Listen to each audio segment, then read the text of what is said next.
Welcome to my nice kitchen. Isn't it beautiful? Actually, it's not my kitchen, it's a photo. My kitchen's a lot smaller.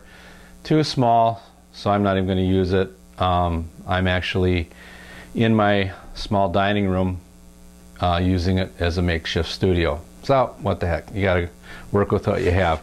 Anyhow, I'm going to tell you about the pressure cooker today.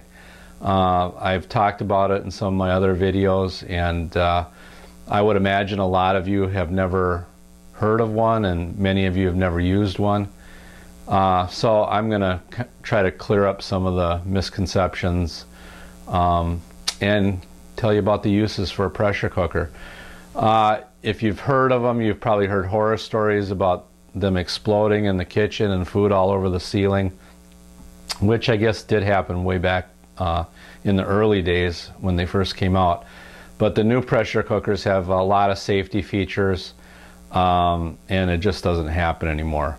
What a pressure cooker is it's a sealed pot that super steams food under pressure.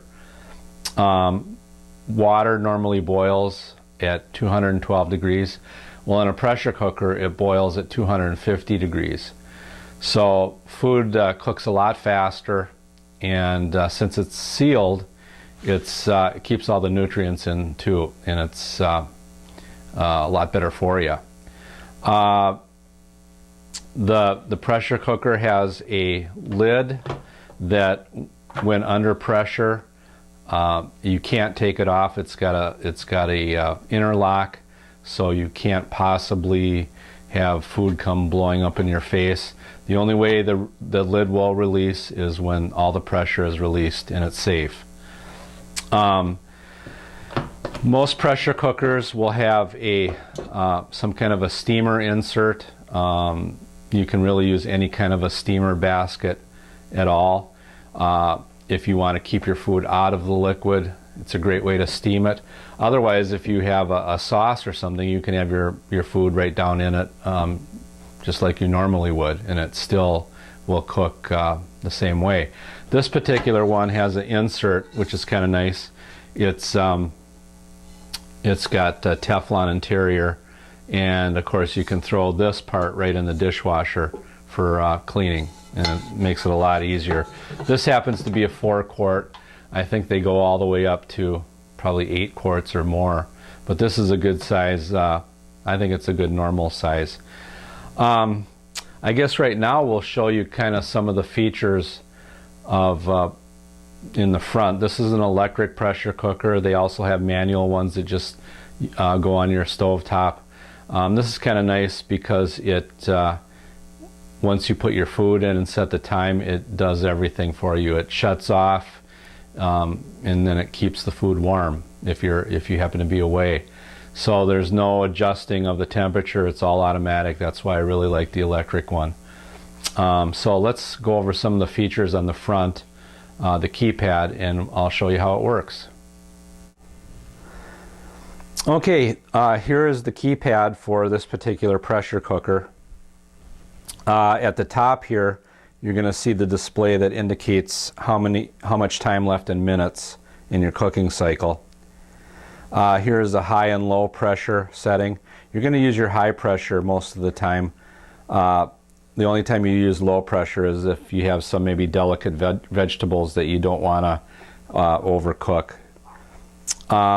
Over here we have a warm button, which merely keeps the food warm that you've already cooked.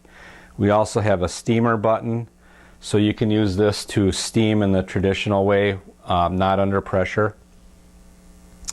This also works as a slow cooker too, low temperature, although once you use a pressure cooker, I don't know why you'd ever want to use a slow cooker again, because you can cook under pressure the same results in very little time that it would take all day under a slow cooker.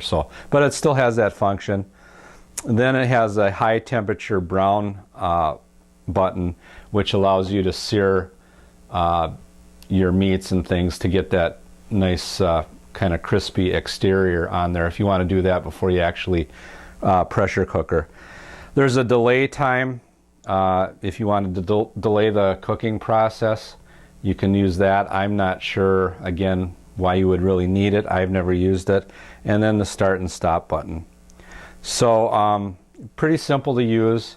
I think right now we'll just load something in there and we'll make some food. So this is what I have for ingredients. I've got 2 hunks of frozen chicken breasts right out of the freezer. I've got some diced onions. I've got 2 cans of condensed tomato soup, and I've got some ripe olives. I've also got 1 can of hot enchilada sauce that I'm going to mix in there too. And I don't know what it's called, but I think it's going to be good. So let's see what happens.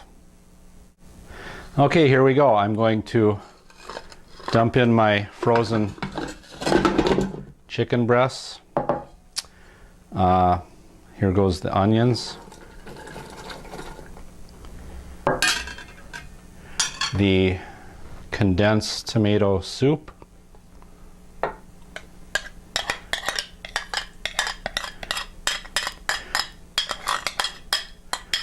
Now keep in mind, whatever you cook in a pressure cooker, you have to have at least a half a cup of liquid. Obviously it has to produce steam, so hence a half cup of liquid, and we're covered there. And then I have some ripe olives.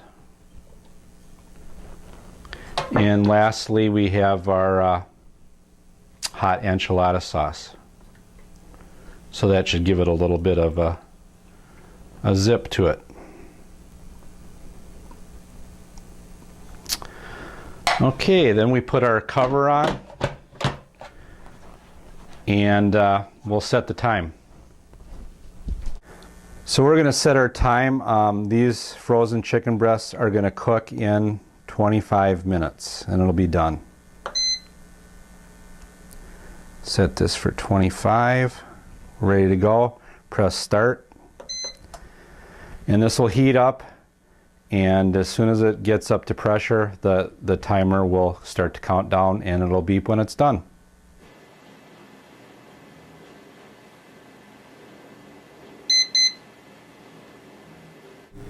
Okay, it's finished, and like I said, this is still under pressure, and there's no way this lid is going to come off right now. Now we can do two different things. We can let it cool down naturally, which takes about 10 minutes for the pressure just to release on its own, or we can use our valve on top. We can do what's called a quick release of pressure. So we're going to do that and let the steam out a little bit faster.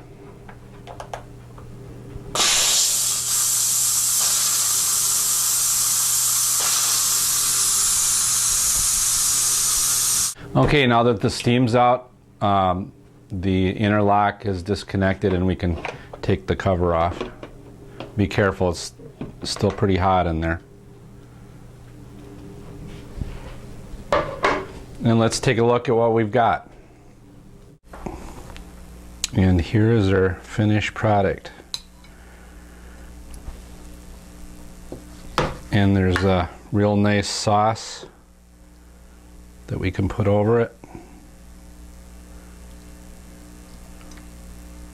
Just like so. And obviously that would look probably better on a bed of rice or something, but for now it looks pretty good.